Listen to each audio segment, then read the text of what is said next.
On January the 30th, 1933, the very day of their accession to power, the Brandenburg Gate became a place of National Socialist self-promotion.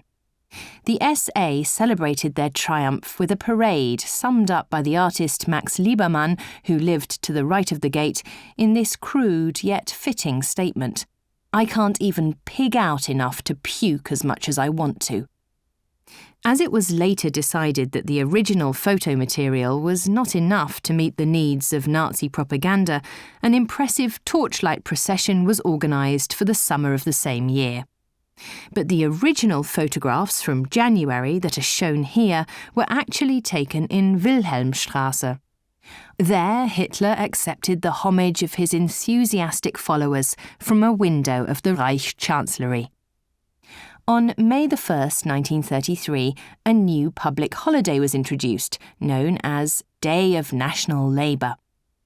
Although they had pushed for it for decades, the unions had never been successful in establishing a general Labour Day. As thanks, they walked hand in hand with the National Socialists through Germany's inner cities. In Berlin, Hitler drove in an open car down Unter Den Linden to the city palace in the morning.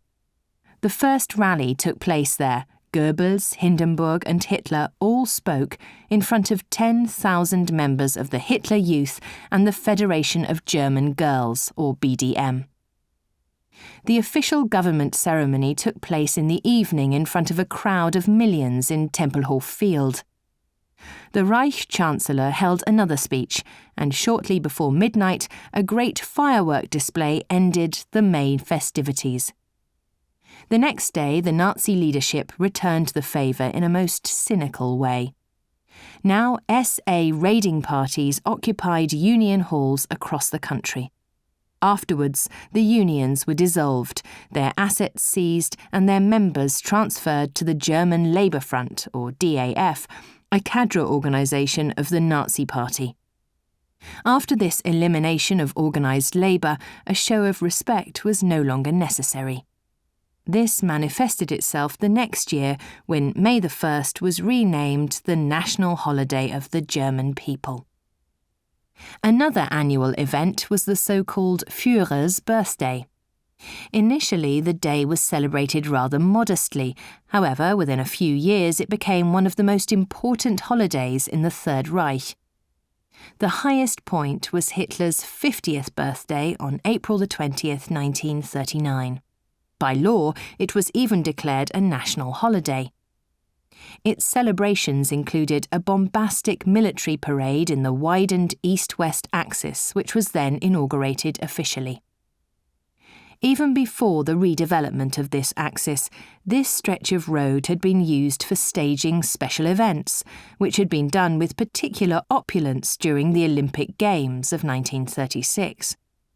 Although initially sceptical of the cosmopolitan Olympic movement, the Nazi state took the opportunity to present itself internationally as a great, omnipotent power. For this purpose, the Olympic Stadium was built between 1934 and 1936. The reinforced concrete building, decorated with natural stone, could hold 97,000 people. Its location at the western edge of Charlottenburg made it possible to put on a show coming from the inner city across a long stretch of road.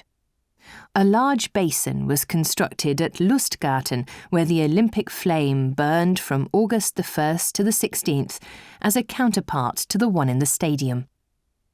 The trek went through a sculpture exhibition on Pariser Platz, moving on towards Adolf Hitler Platz in Charlottenburg, now called Theodor-Heuss-Platz. As you see, all of Berlin was draped with flags, amongst which the national flag with the swastika was standing out prominently. One of the domestic policy objectives for the Games was to divert attention from Germany's rearmament, which was already underway. For foreign policy, the goal was to improve the government's negative image. In both cases, no costs were spared and propaganda was used as much as possible. In 1937, two additional large-scale events followed, the 700-year celebration of Berlin and a visit from the Italian dictator Benito Mussolini.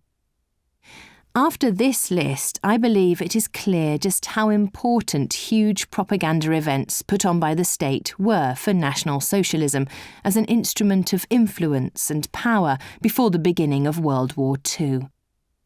Core ideologies such as leader cult and national community were designed both to indoctrinate people as well as create enthusiasm and loyalty for a criminal regime. Do you like this video clip? Please subscribe to our channel. Thank you very much.